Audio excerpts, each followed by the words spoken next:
So I'll fill you in a little bit on that. And then before we get started, we put on the consultation format on the website, but we record training sessions, Zoom sessions, consultations. Yep. Okay. Yeah, so we always tell people because usually people evaluate their dogs according to what they see, but that's the dog in their norm. Yeah. At their most comfortable. Yeah. Right? So when you remove them from their element, that's where we see kind of like the real dog. Yeah. We even get dogs that are aggressive with the owner, but when they're here, they're completely fine because the owner is actually what empowers them. The owner gives them something to protect. Does that make sense? Yeah, yeah. So a lot of times when we come out of that environment, they're fine here because right away they're hit with structure. It's calm, like you heard the dogs barking across the street. Yeah. Whereas here, it's not that bark that never happens. But it's very kind of far in between, Yeah. But with Nellie, what we do with the eval dogs, and I actually made a video for her, for day 1, day 2, and day 3, like those little 1-minute reels. I just haven't had a chance to put it up yet. But yep, she just I'll show when I give you the little tour. We put the eval dogs right in front of the door, so they see a lot of action. Yeah. To get them kind of used to seeing dogs, different energies, different people, getting them acclimated as we're easing them in. She was just there, hanging out, observe it, nice and calm. Nice. And then with the socialization, the only thing I saw was that she looks to be a heavier player. Yeah. Which is fine. We get heavy players here too, but we regulate things. Yeah. So for her day 3, like I saw her, she was like ready to go. But she did well. Did you have any questions before we get started? No, I don't think so. Okay. How'd you find out about us? It was actually through a friend who has a dog that comes here. Yeah. Do you know who their dog is? Mac is the name of the dog. Okay, the little white, Yeah. gray, fluffy Yeah, guy? yeah. I gotcha. Cool. So with Nellie, are you looking for like obedience? What's your goal here? So, like you said, overall, like I really don't have too many issues with her. Like she's a good dog. Where we struggle a little bit is particularly like I like to take her to the dog park. She's very social. She loves seeing other dogs, and that's the best way for her to get energy out. But like she has a hard time listening to me. I think when there are a lot of distractions, and when she's off leash, even when she's on leash, like if we're walking and I ask her to sit or something like that, she usually is so distracted by what's going on around that she doesn't really pay attention. So I think it's a lot of the like off leash, just basic obedience. When I call her, like when it's time to leave, I want her to come instead of like she'll try and avoid me because she knows that we have to leave. And then like that's probably the main thing. I would like to get to a point with her where I'm comfortable like in certain situations letting her go off leash in public. We've done it plenty of times, especially back where my parents live. Like there's a lot of open park areas, and like I've let her off leash, and I'm never afraid that she's gonna run away. But it's like if I call her to come, then I just want her to come. Sure. And then it's also like the other thing is when we have guests over at my apartment. She's never aggressive, but she's very friendly. She wants to play with everyone that comes in. So she's still a little bit mouthy, never in a harmful way, but just a little bit mouthy and likes to like kind of bite and nibble at people, and usually will kind of jump up on people. Yeah. So that's sort of the other thing that I want to address. And then like if I have food out or something, she'll try and jump up on the counter or jump up on my lap. So hopefully most of that stuff is like kind of basic, but it is, I guess, like just obedience type stuff. It's behavior. It's just minor obedience. So I like to think of obedience as the stuff that you want your dog to do. Okay. Come, get over here, heel, walk on my side, sit. Don't move. And then behavior is the stuff you don't want the dog to not do. No jumping, no barking, no biting, type of stuff. Okay. And most commonly, obedience is used a lot of the times to correct his behaviors, right? So the theory is if your dog is sitting, your dog can't jump on the person. But the issue isn't the jumping, the issue is the excitement. Yeah. So if the dog is overexcited, they're gonna say, screw the sit, I wanna jump on the person. Yeah. So you actually have to discourage the jumping. Okay. So you teach the dog that jumping is not acceptable. And a lot of times when you correct the jumping, the dogs will offer a sit in response. Okay. You know, it's not that we tell them that, they just go like, okay, well, I'm gonna just do this instead. And then we would give them what they're looking for, the affection, the treat or whatever. Yeah. And that's now the reinforcer. So, which is usually what I come across. So like, I'll get dogs that are, I specialize in aggression and reactivity. That's kind of like my bread and butter. Right? Yeah. Is people usually come in and like, oh, my dog bites people, they need to know how to sit.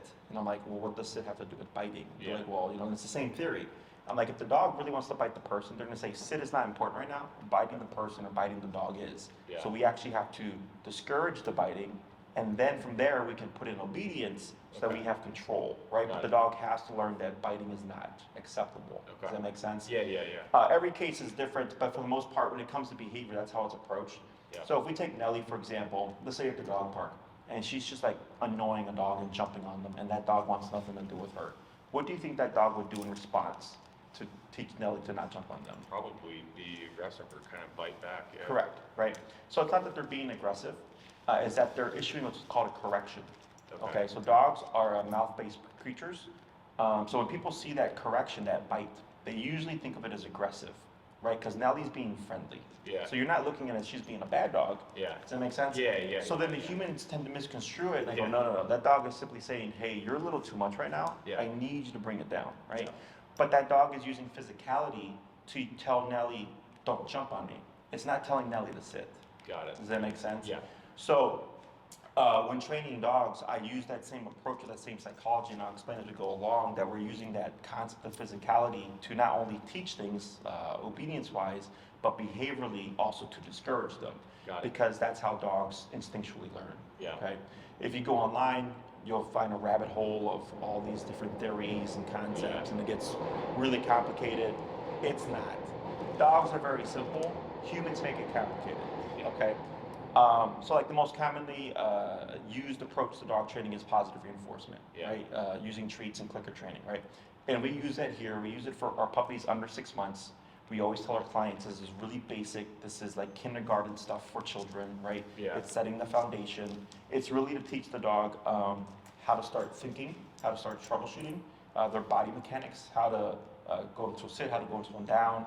I like to train the nose, teach them how to follow that scent.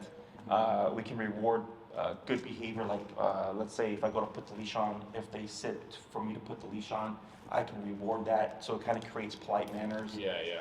Potty training, crate training, and then preventing behaviors. That's usually what we care about under 6 months. Okay.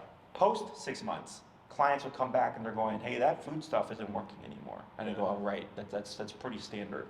Because at 6 months, we call it terrible twos brain, teenager body. At a year, we get teenager brain, adult body. And at 2 years, you get adult dog, okay, mentally and physically. Okay. So usually by 6 months, people are at their wits' end with their puppy, and the puppy's annoying, and they don't know how to stop it. And I always remind people, I go, when your puppy gets out of line with another dog, that dog would bite your puppy, not in an aggressive way, to teach the puppy that's not allowed. Yeah. Right? And they do it actually as young as 3 to 4 weeks. But people, right, because you get your puppy at 2 months, 8 weeks, tend to treat puppies as babies. And babies have no motor skills. Yeah. Right? So like growing up, my aunt had twins, and she was living with us at the time, and she was holding one of her babies, and the baby ripped her earring through her earlobe. Just grabbed and pulled. Yeah. She was obviously very angry. She was very upset, but she didn't spank the baby because it was an infant. No motor skills, like 2 to 3 months. It just happened to grab and pull, right? And we understand that as humans, but the problem is that concept is now transferred to puppies, and puppies have a concept as young as 3 to 4 weeks. You see that? So now the puppy is going unregulated. Yeah. For those, 4 months or however long they have them, sometimes 1 to 2 years, and then the owner's like, I'm at my wit's end, what do I need to do? Yeah. And that's usually where trainers like myself come into the picture, okay? Is that all making sense? Yeah. Yeah. So, yeah, with living with dogs and all the stuff that we see nowadays, because it makes people feel good to think that they could fix their dog's issues or get that reliability that they're looking for purely through positive only. Yeah. But it's a fallacy. It's incorrect. That approach, getting a dog to that level of reliability and consistency, is a very, very, very tiny percentage of dogs. Most dogs are everything else. Yeah. Okay? Yeah. Do you have any questions so far? No. So we specialize in remote collar, prong collar. Did you read about on Yes. that? Okay. Are you familiar with those tools?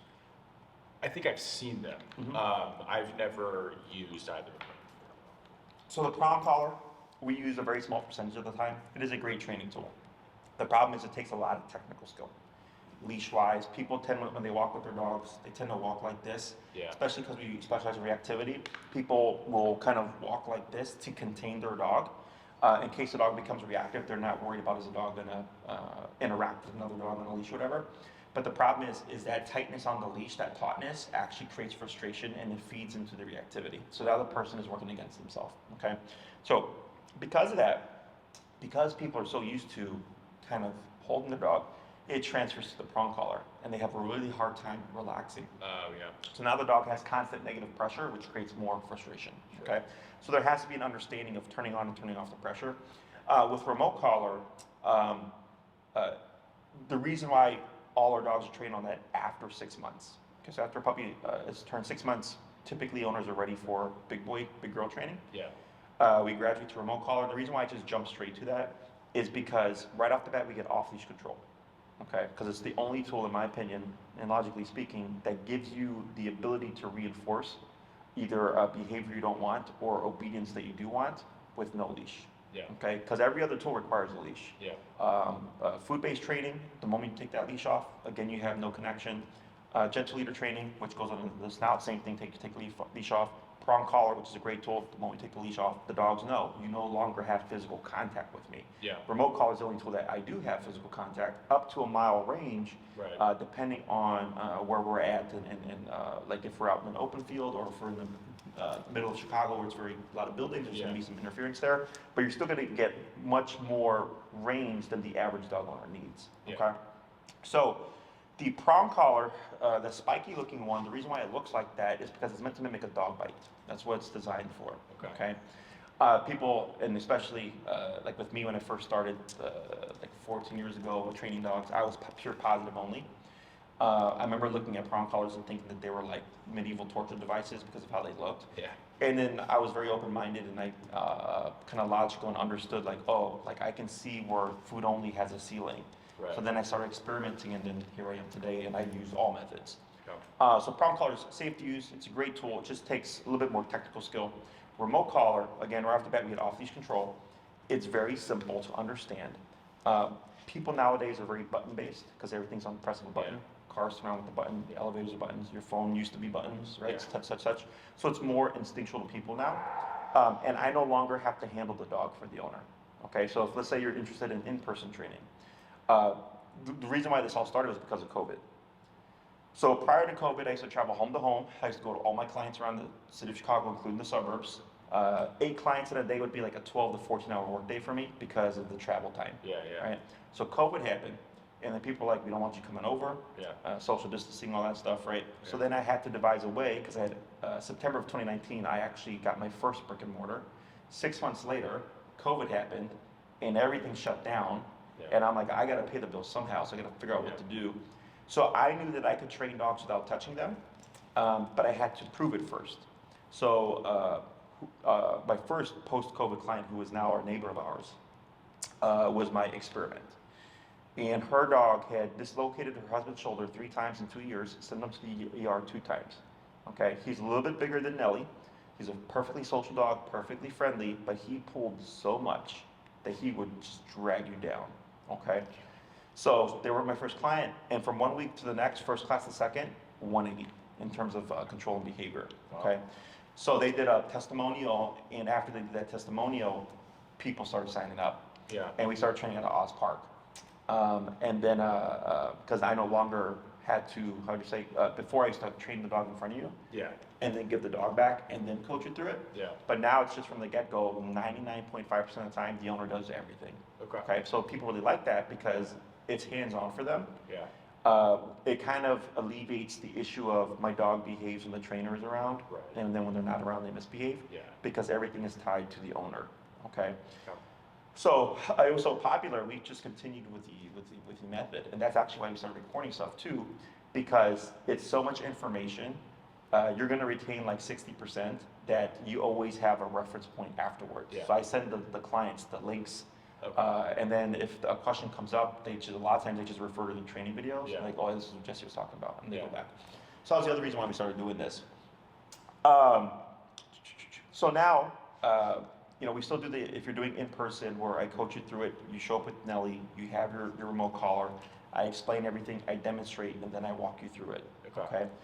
We go through a few reps, and then I'll give you your homework for the week, and then you'll come back week 2, you'll give me feedback. She's 80% better, 20% better, so on and so forth. I go, okay, this is pretty standard. We're gonna work on the second half of heel because it's a 2-part exercise. Make a few tweaks, go off, rinse, repeat for a week. I'll see you in another week. Okay, and it's really just kind of like that. Yeah. She would be more straightforward just because you're looking for obedience. You don't have any behavioral stuff other than like the jumping, which is minor. Typically where things are a bit more nuanced is if we're dealing with separation anxiety, if we're dealing with aggression or reactivity, stuff like that. Yeah. That's where things kind of can sometimes stray off path. Sure. But for obedience stuff, it's pretty straightforward. Okay. First 2 classes are on heel. Third class, I like to jump into recall as soon as possible because recall is one of the most important things a dog should learn, and it takes the longest to accomplish. Okay. So I had a client, I trained her first dog, she came back, I trained her second dog, and she told me her first dog took her about 6 months before she considered her off-leash reliable with the recall. Yeah. Because with recall, you actually have to go to the park, hope that there's distractions, hope that it's a nice day, hope that there's stuff that you can work with Nellie to recall her from. So we don't do sit, stay, come, because that's not realistic. I say, if the dog has prey drive, let your dog chase the squirrels, and then you're going to practice your recall from the squirrels. Got it. So I want effective and applicable obedience. I don't want controlled context obedience. Okay. Does that make sense? Yeah. Questions on any of that? No. Were you looking for in-person? Were you looking for daycare train, boarded train? What was your thought process? Well, I guess based on that feedback, maybe I'm thinking for what we're trying to potentially resolve or work on, like what would you recommend that doing the daycare train would be better, or coming once a week, doing the in-person thing, working on it for a week, like? So it's up to you. There's pros and cons of both. Okay. In-person training, the pro is you learn everything yourself. Yeah. It's hands-on. Everything is tied to you from the get-go. Yeah. You will get a better understanding because when you're practicing throughout the week, things are going to happen. Yeah. Right? Yeah. And you're going to work through it. And then if you fail, you come back to tell me. I give you the answer. I help you work through it. And then you just retain that much more. Yeah. Okay? The con is us getting stuff done is going to take longer. Yeah. Right? Because I'm training you to train your dog. Yeah. Whereas the board and train, with a 1-week board and train or daycare train, we teach everything. Sit, stay down, come place you. Okay? Whereas with like a 6-week in-person, for example, we would cover heel for sure, we would cover recall, and we might get stationary control, which is go to your bed, don't move. Okay? Or like the no jumping stuff. Yeah. Right? So that's once a week for 6 weeks. So in 6 classes, I know for sure I can get that done. Yeah. Okay? Whereas with the 1-week board and train, we're getting everything done in 1 week, but because that's what we do day in and day out. Yeah. Does that make sense? Yeah. So pro of an in-person is you learn more, you retain more. Con is it takes longer. Got it. With a daycare and or board and train, pro is we get things done in a shorter amount of time. Con is you learn less because we do all the work. Yeah. And then we have to then transfer stuff over to you. Okay. Right? So it's like buying a car that has like all these fancy little gadgets or whatever. You got to read the manual. Right? You're not just going to go in and just intuitively know what to do.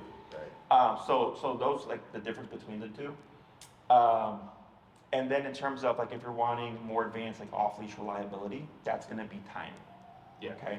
So that's where actually in-person can work in your favor because it's going to be time anyways. Yeah. Whereas with a board and train, if someone does like for example a 2-week board and train, we do the first week is we teach everything on the short leash, like, aside from recall. Second week is we transfer everything to the long leash. So we're already pushing towards off leash by the second week. Okay, it's that fast. Wow. But the owner, again, has to catch up to everything. Yeah. And then at some point they will start practicing the long leash stuff to build towards off leash, right? Okay. So regardless, there's always going to be work on your part. Yeah. It's just the difference is going to be either you teach everything yourself, you understand everything yourself, or you get her and then you just kind of catch up to what she knows. Okay. Okay? Got it. A question on any of that? No, I don't think so. I probably just need to. I need to review the costs too, and then kind of decide from there. Sure. That all makes sense. Sure. Yeah. And depending on if you do it in person, when you sign up, like currently we're still at my facility, like this is where we actually train. Yeah. But once we get consistent, nice weather, because we already have clients like wanting to go to Oz Park, and like it was nice for a few days, and then it was just cold, right? Yeah. So we just keep it here until we know we're in the clear, and then we move towards Oz Park. So then we're training in a very distracting, real-time environment. Yeah. Have you been to Oz Park? I have, yeah. It's the busiest park in Chicago. Yeah. Okay. Yeah. We got baseball games. We got there's dogs that go there to go play. Yeah. Skateboarders, rollerbladers. There's a jazz band that shows up. There's yoga classes. Like there's all sorts of stuff going on. Yeah. So people like it because they're in like a very realistic environment, if not kind of over the top in terms of busyness and distractions. Yeah. And they're doing everything real time, and they're getting that same function of like as if they were here. You know? And that's what they really like, because they go, oh wow, like when I go to my neighborhood now, which is much quieter than this, it's going to be even easier. Yeah. Okay. Yeah. Even if you started sooner and we're here and then transfer, what have you, it really doesn't matter. The way I've devised my training method is to teach the client a very logical way to understand how everything works, so that obviously for here, this is controlled context. And I'll tell them when you go outside, expect it to be different because there's going to be more distractions. But they already understand how to adjust their training tool for the environment that they're in to get the same kind of, how do you say, function. Like if the dog's walking perfectly at your hip here, sure, this is easy, but now you want the dog walking perfectly at your hip in your own neighborhood. Okay, so once you understand it, it's very common sense based, it's very logical, and then once you get it, you just find yourself going up and down on the collar. You don't even really look at the remote, because Nellie tells you everything. Okay, she tells you if you're too low, she tells you if you're too high, and she tells you when you're just right. Okay, questions on that? No. Sounds good. So a couple things with remote collar. It's a stressor because it's an uncomfortable. Have you ever had tension before? Yes. The machine that moves your muscles? Yeah. That's an e-collar. Okay. Okay, so most people think of e-collar as shock collar. Yeah. Shock comes from 2 points. One is when e-collars were first designed, they had like 5, maybe 10 levels. Now we have 127. Okay, so if you think 10 and 127 is the same, we just have 117 more divisions. Yeah. Okay, so before, if your dog was ignoring 5 but then yelping at 6, you were stuck. Yeah. So it's kind of shocking because of how how harsh the jumps were. Sure. Okay. It also comes from the positive only front. So in the dog training world, there's a lot of drama. We got dog trainers that use only positive reinforcement. There's even some methods called force-free, or methods where you can't even tell your dog no. Like I had a client get kicked out of a puppy class because her puppy jumped on her and she just instinctively said no, and they literally just kicked her out of the class. Oh my. Okay. Yes, it's like cultish. Yeah. And then you get trainers like myself that we use again everything. I use positive reinforcement, I use positive punishment, I use gentle leader, I use prong collar, I use e-collar, I use everything, because that's what they're there for. Yeah. Sorry, I was losing my train of thought there. So they use the word shock to deter people from seeking out trainers like myself. Okay, because you don't want to shock your dog. You don't want to electrocute your dog, right? Yeah. But it's not electricity. It's electric, but not electricity is how I describe it. Okay, so it's a miniaturized TENS unit. It's a muscle stimulator. So if you were put out Nellie's neck and you press the button, you would see a slight pitch like that. Yeah. So e-collar is unnatural to dogs. It's human technology that was developed and then adapted to train dogs, specifically hunting dogs, because they send their dogs to go fetch and retrieve the birds they shoot and all that stuff, right? It's not that, it's just a muscle stimulator, but it is, as you're starting lower to higher, going to be uncomfortable and then gradually more uncomfortable as you go, okay? But it is a stressor. Yeah. So what we're going to see is your dog's natural stress response, okay? So earlier, I don't know if something fell or she moved something and she kind of did this real quick and I said, oh, nervous nose. Yeah. Is your dog's stress response is nervousness. Does that make sense? Yeah. So pull up here and then press down on her butt. Yep, there you go. Everybody has a natural stress response. So we have fear, anxiety, nervousness, and then you can think like aggression, fight response, okay? So if a dog goes under stress and they're fear-based, we're gonna see what looks like an increase in fear, okay? But it's not the e-collar making the dog fearful, it's the e-collar as a stressor, the dog's stress response is fear. Okay. Does that make sense? Yeah. So like people nowadays, anxiety is much more common, right? Yeah. So there's people now that a stressor could just make them super anxious, Right. right? So the stressor isn't making them anxious. Their stress response is anxiety. And when they get that little bit of stress, anxiety goes up. Right? So like right now, she's getting a little anxious because she wants to do stuff, and you're like, no, we're sitting still right now, right? Yeah. So, Yeah. so all animals will experience these emotions throughout life: fear, nervousness, anxiety, aggression, or fight response. It's normal. It's just some animals will favor certain responses more than others. Okay, so like I had a board and train that left here that was a fear aggressive dog. No one could take her because she was fear human aggressive. So whenever they would try to remove her from the kennel, they couldn't because she'd be growling and trying to bite them, right? Because she was scared. Yeah. We got her, we trained her, no problem. But in the beginning, we saw a high increase of fear because of the stressor. But eventually, once she worked through it and understood it, fear started to go down. Yeah. But she was actually able to handle more stress. Sure. Because we put her under stress, work her through it, Yeah. got her to the other side, and she was, oh, okay, I don't need to be scared. Does that make sense? Yeah. So when we see these things, people their instinct is, oh, my dog's becoming more nervous or flighty. That's not good. I'm gonna stop the stressor. Yeah. And I go, no, because now the dog learns when I do this, the thing I don't like will disappear. Yeah. Exactly. Yeah. So now we create unreliable obedience. Okay. So we of course work the dog through it. This is not going to screw your dog up physically, mentally, emotionally, or anything like that. Yeah. Stopping can, because now we're teaching the dog when you behave this way, you'll get what you want. Get relief. Yeah. Exactly. Yeah. Right. So like let's say Nellie, for example, is off leash or gets off leash. You have your tool and everything, and you never worked her through it. And then something were to spook her, and she takes off on you. And you try to recall her, and you try to use your tool to bring her back. If you've never forced her to work through that emotion, she's not coming back. Sure. Does that make sense? Yeah. So this is the most common thing that we get. I've had clients, a handful of clients with the years, their dogs got spooked by a firework. Not even like July. It's Yeah. like October. Yeah. And they're at the park, and some kid finds a firework and they blow it up. Yeah. Dog's off leash because they're not expecting fireworks in August or October. Right. Dog takes off. In almost all the instances, the client has had to go to max power continuous, which is the harshest correction or level of stimulation that you can give a dog, to override the fear flight response. Oh wow. So they're overriding the dog's fear of running from the firework with the fear of the caller being present, and then the dog knows, well, I want to turn this off, so I'm just going to confront my instinct, which is run away from that loud bang, and go to my owner instead. Yeah. Right? And that's it's the only tool that's able to accomplish that. Okay. But that's why when with all my clients, when these things happen, I go, we have to work through it, because if you find yourself in that situation, if we've never worked through it, it's not going to happen. Yeah. Does that make sense? Yeah. Like she is very reactive to the train. Mm-hmm. That is the equivalent of fireworks for her. Sure. Yes. And that's pretty common. Yeah. Now, can we address that to a degree? Like for example, let's say you're walking by the train, it comes by, and some dogs will scatter. Yeah. Or some dogs will run to the owner. Yeah. If she scatters, we'll have to address that, because if she were to happen to pull that leash out of your hand, she's taking off. Gone, yeah. Right? So what we do is we counter condition and teach the dog not to scatter, but instead to run and tuck into you instead. Okay. You won't be able to walk, like you'll have to just stand and wait for the train. Yeah.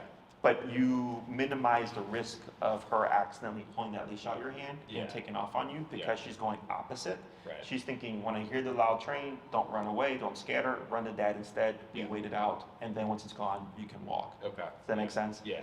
So like I had a client's dog take off on him during the Wednesday night fireworks at the South Loop. And we had to counter condition, because that was like one of his things he liked to do. And he just bought a bunch of bottle rockets.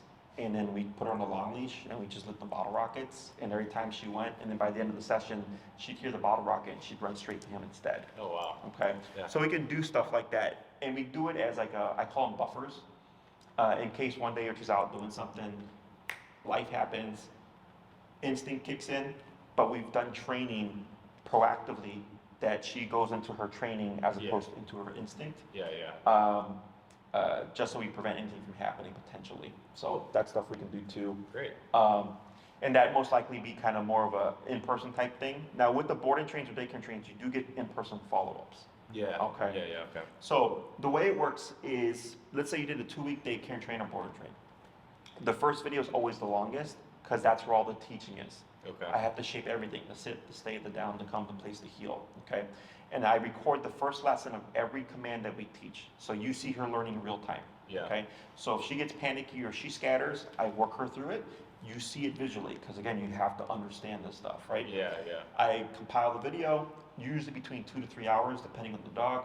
I send it to you and then I go start watching, right? Yeah. The second week video is much shorter, usually about 30 minutes to 45 minutes, because everything's been taught. Now I'm just advancing the training to the long leash, Sure, okay? okay. And then I record the video, usually 2 parts. I send it to you and I go, don't watch this until you're ready. And then you get your follow-ups, okay?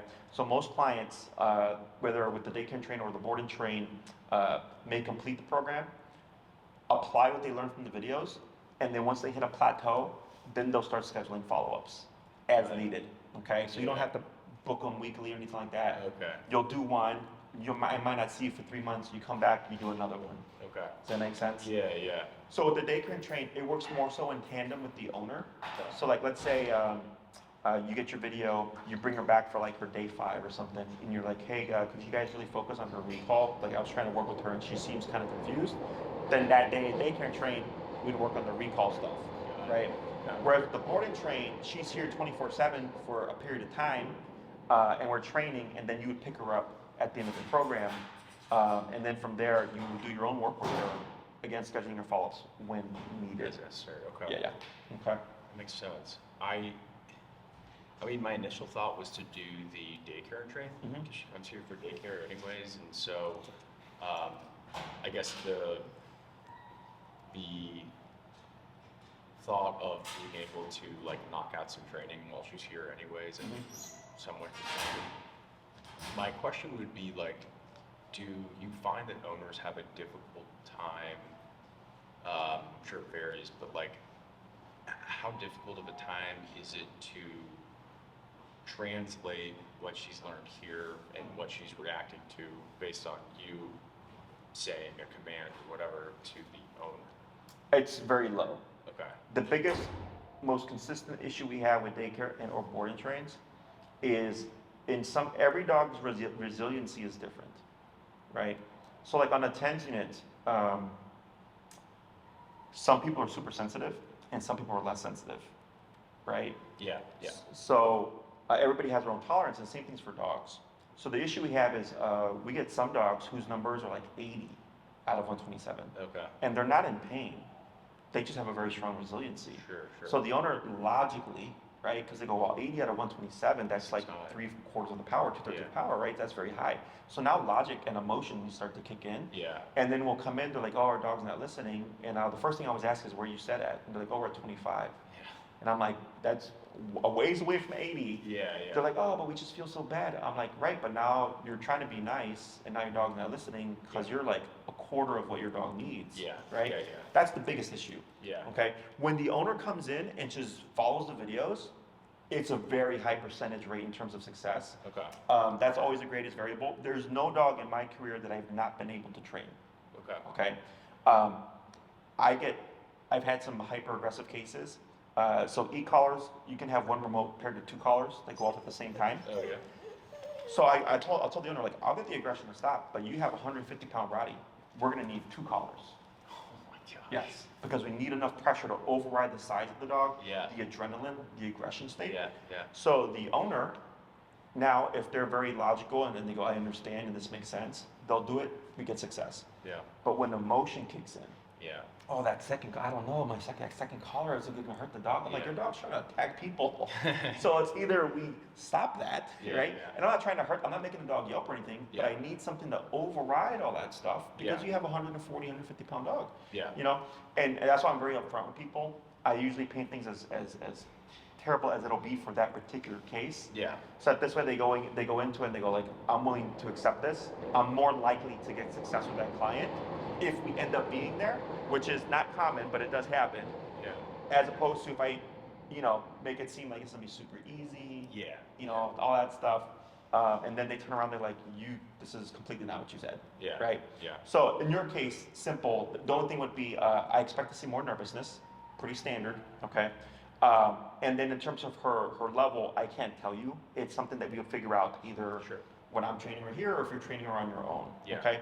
But we always start low and then work our way up. Yeah. So that's why I meant like it's common sense based. Yeah. So like with a 10 unit, it's the same concept. Yeah. They start low, they turn it up, and they say, tell us when it's too much. Yeah. And you go, oh, that's too much. So, oh, we're gonna dip it down a level. How's that for you? Like, yeah, I can tolerate that. Yeah. And they let the machine do its work, right? Yeah. E-collar is similar, Yeah. okay? Yeah, I mean, that makes sense. Well, I had never really known how the e-collars work. And there is certainly a perception, I think, that it is like a shock and it's going to potentially harm the dog. But I have a TENS unit that I use all the time for myself. So putting it in that perspective makes a lot of sense. Yeah.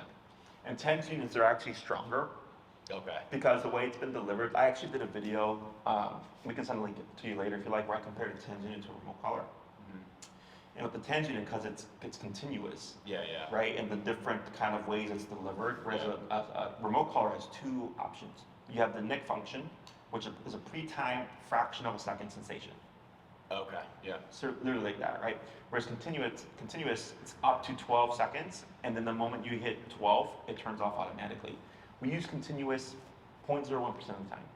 It's that emergency function. Oh, firework and my dog is taking off, I need to override. Yeah. Continuous, right? Yeah.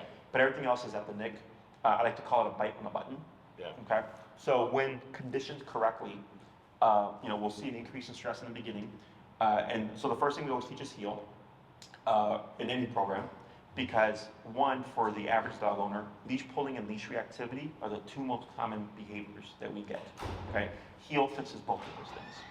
So day one, we're getting the answer that the owner wants. Yeah. Plus, most people walk their dogs 3 times a day, 7 days a week in the city of Chicago. So that's 3 times a day, 7 days a week. You're practicing and rehearsing this exercise. Yeah. So even when we get dogs that have like a very negative response to the collar, more often than not, by the second week, they're over it because they're getting repeated exposure. Yeah, yeah. Most people tend to think of it as a last resort. Yeah. Oh, my dog's being at their worst. Now I'm going to use it. Yeah. And that's how things get screwed up. Sure. So if we take, for example, an EMT, right, an ambulance person, that first day on the job, I'm pretty sure they see some crazy stuff. Yeah. It's a lot of stress, the hecticness, the driving, trying to get there on time, going through traffic, right? Yeah.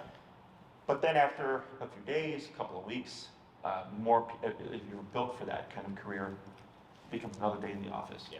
Yeah. Right? For me, I deal with a lot of aggressive stuff, so in the lessons, I can always see the owners, their stress levels are here. Yeah. And I'm always down here. And I'm like, it's okay, you can relax. They're like, Jesse, shouldn't we be worried? I go, no, this is all normal. They're like, this is normal? I go, yeah, for what we're dealing with. Yeah. But the fact that I'm so calm about it, because I've done this for so long, I'm so confident, it brings them relaxation and comfort, because they go, okay, cool. Because people tend, like I had a dog that I have a bite sleeve here. I touched him. It was like a 0.5 out of 10 in terms of aggression. And the owner was like this, right? And I go, how would you evaluate that? They're like, oh, that was like a 6. I go, no, it's 0.5. They're like, 0.5? And I go, right, yeah, I know. And they're like, oh, I feel so much better now, Yeah. Because they don't know how to read aggression. And I've seen aggression across the scale. Yeah, yeah. So I come in going, this is normal. Sometimes you get stuff that throws me for a loop. I go, no big deal, we'll work through it, we'll fix it, whatever. But as long as the owner understands it, he goes like, okay, this makes sense, and then how we work through it, and they repeat the exercise, the dog's gonna work everything. Okay. Okay. I would think that if I was not good at what I do, if I was using it incorrectly, I wouldn't be here. Yeah. Yeah. 14 years into a Yeah. career. Although you'd be surprised how many trainers out there are not good trainers. They get clients still. So. Yeah. Any other questions? No. Another really common question we get is, when does the e-collar go away? Oh, yeah. So in my book, when you need it, it does it. Okay, so what that means is if she's going to be off leash, that collar is going to be present. But if you've been following with the training, you're not always pressing the button. Okay. The conditioning, all that stuff's been done. It's really just there in case an emergency happens, right? Things you can't account for. Or we also want to remember that your dog is a living, breathing creature with a freedom of will, Yeah. right? So if one day, 2 years down the line, even after being great for 2 years, she's like, you know what, today I really want to keep playing. Yeah. And you're like, no, we really got to go, right? You would make it happen because Okay. you have the reinforcer, right? Okay. So this has nothing to do with my skills as a trainer. or the methods that we use. It's what's called opportunistic behavior. Are you familiar with that? No. Do you drive? Yes. Do you go on the expressway? Yes. Do you go the speed limit? Yes, most of the time. Most of the time. Okay, so you're a rule follower, so you're an exception. Everybody else on the expressway, do they go speed limit? No. No, right? They see a squad car, what happens? Slow down. And then when they pass a squad car, what happens? Speed up. Opportunistic behavior. Okay? When threat of consequence is not around, things will be tested. Yeah. Does that make sense? Yeah. It comes from instinct. So like, if the animals are in the wild, you see there's a pond of water with like an alligator or whatever the freshwater one is, and they know, they don't drink. Okay? They see the alligator get out of the water, they know threat is gone, they'll come drink. Opportunistic behavior. Yeah. Does that make sense? Yep. So it's completely instinctual. It's just the way of the world. It's nothing good or bad. It's just how it is. But it just simply means that when you're going to need her to be reliable, when you know you need, I need this to be functional, you have the collar on because she knows, okay, that cop is here, right? So I have to be that much more obedient. Sure. In context where she's a great dog inside the home or what have you, and you don't need it, you don't have it. Yeah. Okay. So like my guy's been off leash training for 12 years now. If they're going to be off leash, their collars are on. Yeah. Okay. I don't ever really have to touch the button, but it's there just in case life happens. You know, people out in the world can be ignorant with their dogs sometimes. It's just like they have no control and give them freedom, right? Stuff like that can happen. I've had clients' dogs get attacked by off-leash dogs, and they're able to return their dogs because of the collar. Yeah. The firework example. I've had a couple of clients come across coyote in Lincoln Park. Oh wow. Yes. It's like shit like that, right? Things that you know, like the very rare thing, right? But I always think like that's when you want your obedience to be functional. Yeah. Right? Is those emergency situations, because that's where a dog can get lost, that's where a dog can run off and get hit by a car, or worse, be taken by a coyote, right? Like all these things. So I like to train for that very small fraction of the time. Yeah. And if you can get that done, then everything else is just easy peasy. Yeah. Okay? Do you have are there specific collars that you recommend? Yes. So we'll send you the information. I would suggest you just put Nellie on a Dr. Block edition. Okay. It's the best training collar that there is. It runs now, I think it's like 340-ish with tax, but it'll last you for years.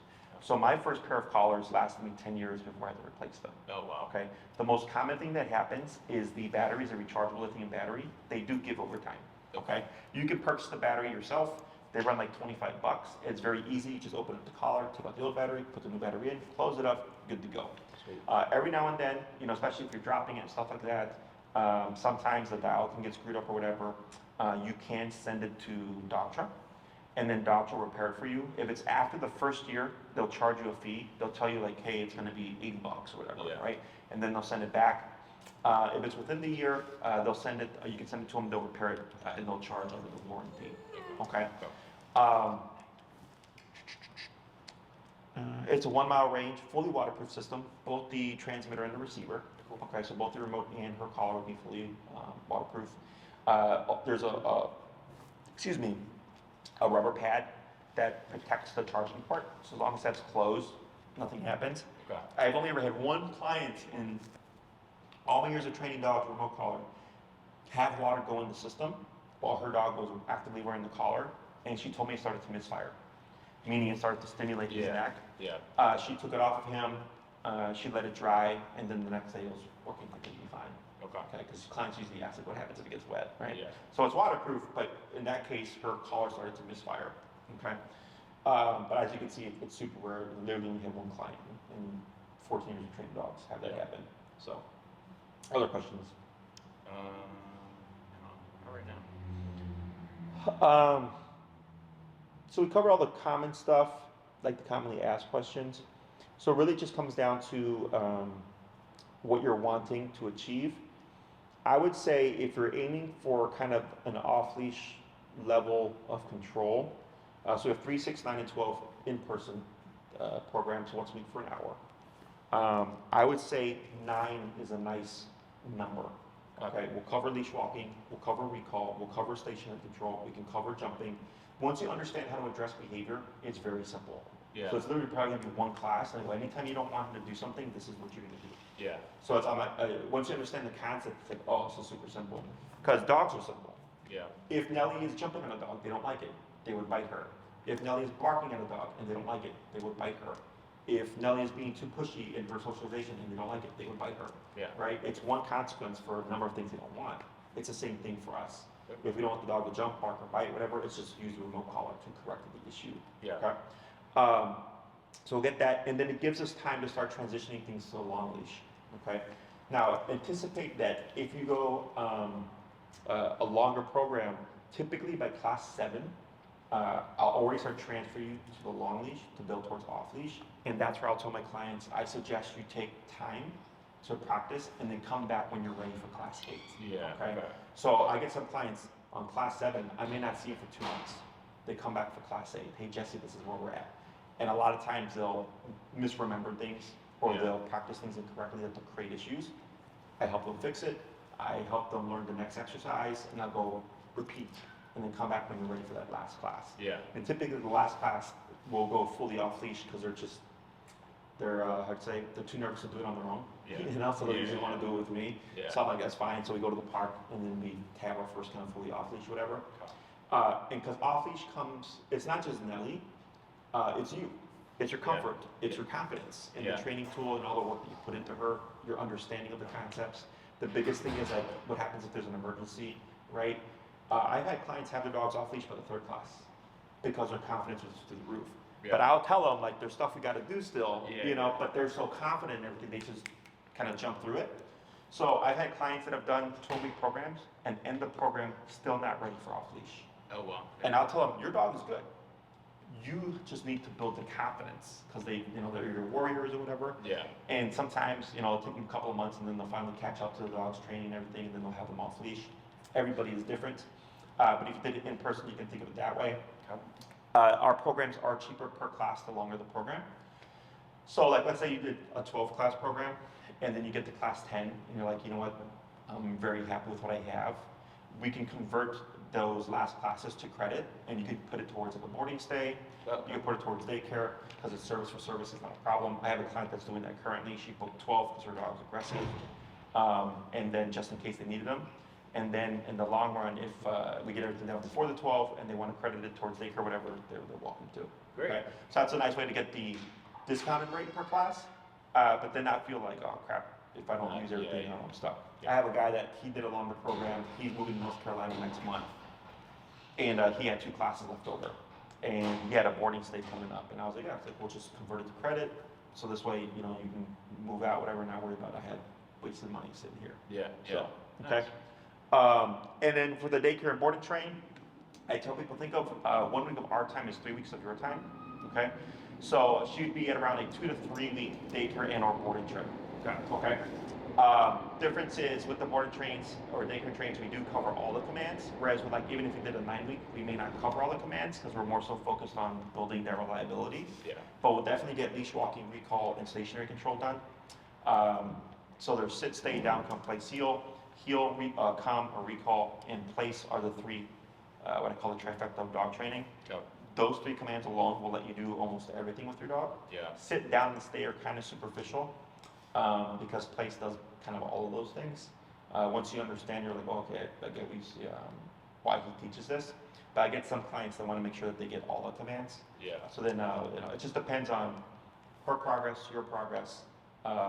With practicing things on your own, whereas with the daycare and board training, we get it done regardless. Yeah. Okay? Anything else? No, I don't think so. In regards to prices, it's all online. Yeah. So with the daycare and boarding trains, you'll see like a table. It'll tell you the cost, length of time, what it comes with in terms of the video, and then the follow-up lessons. And then of course with the in-persons, you'll see on a separate page the rates and pricing for the 3, 6, 9, and 12-week programs. Okay. Okay? Okay. Anything else? No, you said if we do the daycare and train, the in-person sessions, like those can be, there's not an expiration on those? Okay. Okay. Yeah. We got clients that did board and trains like 2 to 3 years ago, and they still have classes. Oh, wow. Okay. Yeah. Okay. It's a lot because the videos have all the information. Yeah. So really the follow-ups, you don't get as much follow-ups because typically it's closing the gap. Usually people have a hard time with recall. So it's usually going to be a class on recall. And then usually the other classes are if the dog has behavioral issues like leash reactivity and stuff. We can't really cover that in the training videos because we can't guarantee we're going to see it. Yeah. So then I'll tell them, you do everything, and then most likely you're gonna have issues with reactivity still, because we did the training, and then they'll schedule a follow-up for the stuff that wasn't covered in the training. Yeah. So for you, it might be like the jumping stuff. Yeah, yeah. Right? Yeah. Or like, let's say you get to the point where you're ready for the long leash to go towards off leash, you probably have a class on that, because it's a little bit more advanced in terms of Yeah. understanding. Okay. So we provide plenty of follow-up with the videos that we've not had a complaint of, you know, you train my dog and Yeah. they don't look trained. Yeah, yeah. So, Great. Well, that's very helpful. That sounds good. Yeah, I don't think I have really any other questions. I mean, if I do the daycare and train, is she being trained the entire day while she's at? so we do roughly about 4 to 6 hours of training. Okay. Okay, 4 of those hours are stationary control. So when you walk around, but let's see if I can move this here. You take a peek here. So you see these dogs? Yeah. They're doing duration work. Okay. So like Gretchen here, she did a board and train with us. She came from another training program that failed because she was just kind of like Nellie, just kind of too pushy. Yeah. She does great with us. But during her board and train, she would do 2 hours in the morning and then 2 hours in the evening of just hanging out. So dogs are playing over here. We got dogs on treadmills. We got other dogs here. We got the staff walking around and doing their own training and Yeah. moving and all that stuff. And that's a distraction. So we're teaching the dog to do nothing while stuff is going on. Yeah. And then the other kind of 2 hours of training are when we're actually working through each command individually, like the Okay. heel, the sit, the down and Yeah. stuff. So it's 4 to 6 hours in total, but about 4 of those hours are going to be stationary control. Got Okay. it. So like Gretchen, before we trained her, she used to chew on the leash. She used to chew on her straps and stuff because Yeah. she was constantly Yeah. on edge. Then once we work with her, you can actually now see her just being able to be passive Yeah. and nice and calm. Yeah. So because we know Nellie, we'll see how she does for the first few days, but typically with the daycare trains, we don't do a whole lot of socialization Okay. because the training is stressful. Okay. Okay, so it might be like a few days of just training and Yeah. just like letting her hang out and stuff. And if we think she's taking to it well, then she can also do the playing stuff. We just don't want to, overwhelm the dog Yeah. because it's a lot of activity just with the training on its own. Sure. Okay. But yeah, and roughly around in total about 4 to 6 hours. Board and trains are a little bit more because we have the dog day and night. Yeah. Sure. Okay, so they get more kind of sessions in. Okay. Perfect. Other questions? No, I don't think so. Yeah, I think I just need to review the. Yeah. the- Mull it over. I'm gonna be out of town next week Okay. until the 3rd of April, and then I'll be back. So there's no rush there.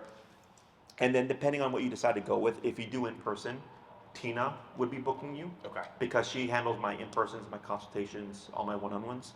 And then Elizabeth and Maria handle all the board and daycare and trains Okay. because they're here on site, the facility. Yeah. And then in terms of the daycare and trains, it takes 3 days to film all the content. So what some clients will do is they'll bring the dogs 3 days in a row while I'm here. I'll get all the filming done, and they'll hold off on classes like 4 and 5 or whatever until they get their video. Okay. Then I'll send the video. Usually takes me a couple days to put that together. They'll watch and review, and I'll tell them start with heel first, and then slowly start gradually adding things on. Okay. Okay. So I might not see them for a couple of weeks, and then they'll go, okay, I'm bringing my dog in for day 4. Oh, okay. Okay. And that's where you can come in and go like, oh, I'm having issues with recall or whatever. Yeah. Okay. Okay. That sounds like a good approach. Yeah. And then the next filming day isn't until day 6 and 7.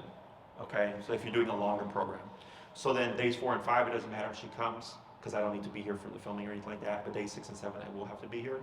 And then, and Maria and Elizabeth will let you know too, like Yeah. when to put your days. Yeah. Other than that, it's pretty flexible and it's meant to work with the owner. Okay. Okay, so it's you get your video, you start doing stuff, and then you bring her in. Please work on this, and we work on that stuff too. Great. Okay. Anything else? No, I don't think so. Yeah. Alrighty, I'll give you a little tour. Great. So the barking you hear right now is not us. That's our neighbor.